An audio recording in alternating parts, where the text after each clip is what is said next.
Assalamualaikum warahmatullahi wabarakatuh. Saya Dwi Husniati, NIM E2019-2278, kelas Ekonomi Syariah 7. Di sini saya akan menjelaskan singkat tentang pemikiran kritisme oleh Immanuel Kant. Kritisme oleh Immanuel Kant. Kant dikenal sebagai tokoh kritisme. Filsafat kritis ini diajukan untuk menjembatani pertentangan antara teori rasionalisme dan empirisme. Di sini yaitu ada teori rasionalisme, berpendirian bahwa rasio atau akal budi atau logika merupakan sumber untuk pengenalan atau pengetahuan yang bersifat analitik a priori. Apa sih analitik a priori itu? Nah, di sini analitik a priori yaitu bentuk putusan yang predikatnya sudah termasuk ke dalam subjek dengan sendirinya. Selanjutnya yaitu ada teori empirisme, berpendirian bahwa pengalaman dijadikan untuk sumber pengenalan atau pengetahuan yang bersifat sintetik a posteriori. Sintetik a posteriori ini kebalikannya dari teori rasionalisme.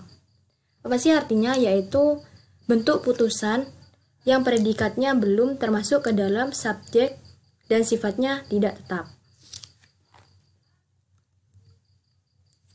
Dari kelemahan kedua teori tersebut, maka Kant memadukan keduanya, yaitu antara rasionalisme dengan empirisme, yang menjadikan atau suatu putusan yang bersifat sintetik a priori, yaitu suatu bentuk putusan yang bersifat umum atau universal dan pasti.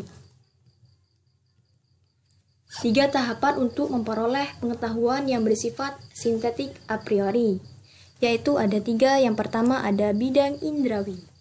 Di bidang indrawi ini mempunyai 2 bentuk murni, yaitu ada ruang dan waktu yang diterapkan pada pengalaman dan hasilnya merupakan fenomena yang konkret. Yang selanjutnya yaitu ada bidang akal. Untuk mendapatkan pengetahuan yang bersifat objektif dan universal, maka harus dituangkan kepada bidang akal.